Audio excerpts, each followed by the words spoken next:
voorbereid om enkele aspecten voor deze zeer complexe situatie nog te belichten. Donc, la guerre à l'Est est bien sûr directement liée aux velléités expansionnistes du Rwanda, qui est la moitié des problèmes, mais l'autre moitié des problèmes se trouve aussi à Kinshasa. Je voulais en dire quelques mots brièvement. Le pays est clairement en crise profonde, multiforme, à plusieurs niveaux. Ce n'est pas nouveau, mais actuellement, nous nous trouvons devant une réelle possibilité de division permanente du pays, ainsi que d'une situation qui risque de devenir non maîtrisable, comme le professeur Vlassot l'a déjà dit, avec la multitude de groupes armés à travers tout le pays, ce n'est pas seulement Kivu, ainsi qu'à cause de la volonté très claire de modifier ou de remplacer la Constitution qui a été votée par référendum en 2006. Il y a une crise de légitimité depuis le non-respect des résultats des élections de 2018 et surtout depuis le chaos électoral de décembre 2023. Il y a une crise institutionnelle avec l'achat des membres du Parlement et l'existence d'un gouffre entre le train de vie de l'élite et les conditions de vie de la population. Ce qu'on appelle au Congo la classe politique semble dans sa majorité rejetée par la population. Comme c'est le cas pour les prédécesseurs, ou probablement encore plus, les autorités sont régulièrement confrontées à des cas très importants de corruption, détournement. Juste un petit chiffre, l'estimation du budget qui a été, prévu pour la guerre depuis le début des conflits, et ça inclut ce qui est prévu par le gouvernement plus les contributions des entreprises, s'élève à 3,8 milliards de dollars. On se demande parfois où est allé cet argent. Le régime actuel a une tendance grandissante à la centralisation du pouvoir au niveau de la présidence et veut donc modifier ou remplacer la Constitution, en partie pour des raisons techniques, mais surtout dans le but de consolider le pouvoir actuel. Cette opération, ainsi que la possibilité que les prochaines élections prévues pour 2028 ne soient pas organisées ou avec un glissement, pourrait causer une déstabilisation majeure du pays.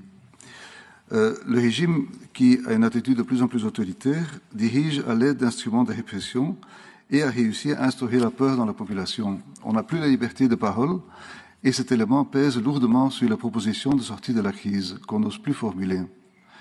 Comme c'est le cas dans la partie occupée du pays, on est soumis à une pensée unique qui empêche de trouver des solutions et qui renforce le statu quo. Maintenant, la faiblesse de l'opposition fait aussi la force du gouvernement. L'opposition n'a pas au plus une base mobilisable de militants, étant donné que ce terrain est occupé complètement par les militants du DPS. Mais l'opposition est aussi mal organisée et manque de vision. Il y a aussi chez l'opposition un déficit de pensée.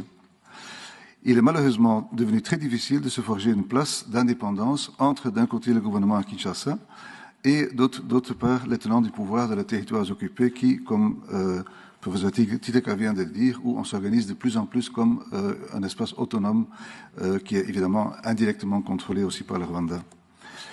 Maintenant, cette situation a mené à un discrédit massif de ce qu'on appelle la classe politique congolaise et, à part les partis politiques, la capacité de mobilisation des associations de la société civile n'est plus ce qu'elle était avant pour plusieurs raisons.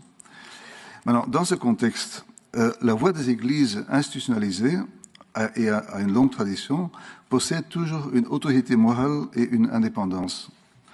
En janvier de cette année, la conférence épiscopale de l'Église catholique avec l'Église protestante ont présenté une initiative très ambitieuse qui équivaut presque à un effort de refondation de l'État et de la nation. À long terme, elle veut une réflexion sur les fondements du Congo et de son vivre ensemble et définir les objectifs de développement du pays d'ici 2060. Bon, ça nous concerne moins ici, mais à plus court terme, je crois que leur initiative veut en réalité sauver l'unité du pays en évitant de confier le futur du pays à une petite élite politique et militaire congolaise et non congolaise.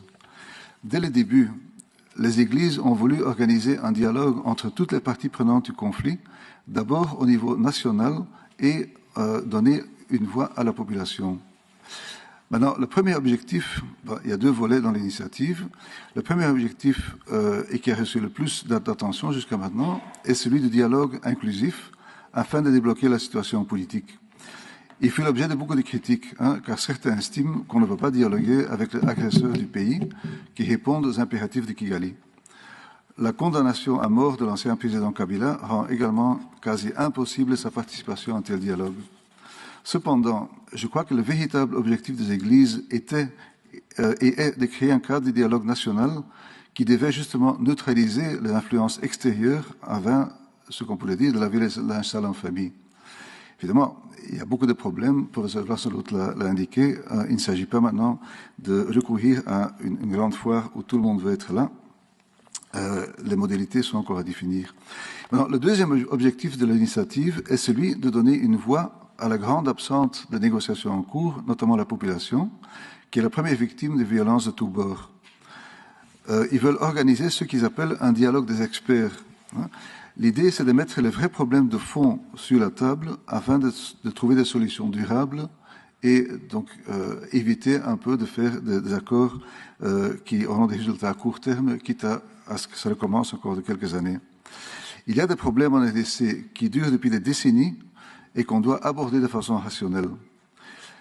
Les différentes thématiques traitées lors de ce dialogue sont synthétisées et présentées aux participants du dialogue inclusif. Donc l'idée, c'est que au niveau des experts, et il ne s'agit pas seulement des académiques, mais il s'agit des experts d'expérience, des gens du terrain, qui vont faire des contributions, qui seront centralisées dans des commissions, et le contenu de ce dialogue sera alors présenté au dialogue politique.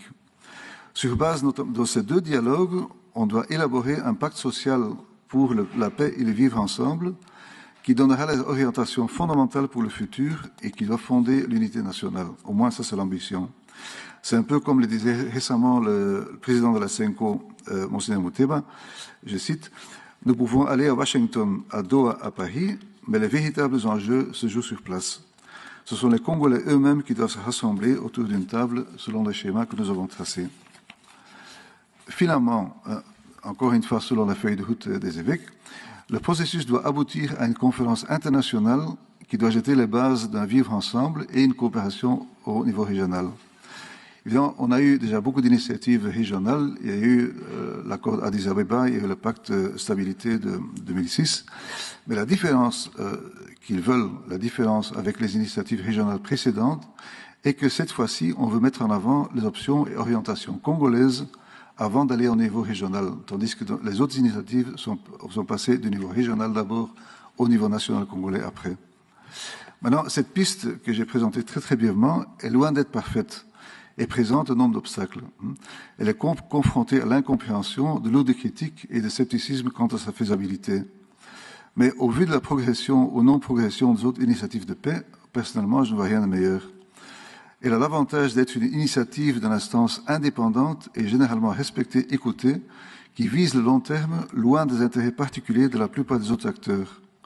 Les églises sont toujours les seules institutions plus ou moins solidement structurées à travers l'entièreté du pays, mais peut-être même plus que l'État.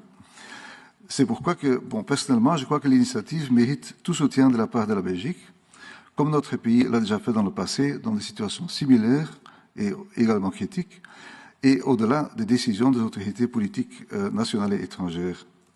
Cette initiative a été négociée au niveau du cabinet présidentiel et avec d'autres confessions religieuses, donc au-delà des catholiques et des protestants, jusqu'à l'adoption d'une feuille de route commune qui fut publiée le 25 août dernier.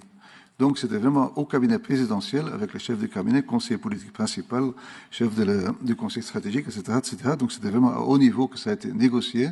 On a eu un accord, mais malheureusement, l'ordonnance présidentielle qui devait sanctionner l'initiative et la rendre exécutoire n'est pas encore venue et le président, malgré le consensus au niveau du cabinet, a exprimé son désaccord avec l'initiative au profit d'un changement ou remplacement de la Constitution. C'est pour ça que des initiatives nationales et internationales sont sans doute nécessaires en faveur de ce pacte qui semble une solution à long terme. Il est important de noter que cette initiative est soutenue par plusieurs pays de la région, dont par exemple l'Angola. Le président Lorenzo l'a mentionné dans son discours à la Nation le 15 octobre. Et, fait assez remarquable, l'initiative est combattue par le Rwanda, qui ne veut pas que les gens prennent les choses en main. Voilà, merci beaucoup pour votre attention. Dank u wel. Dan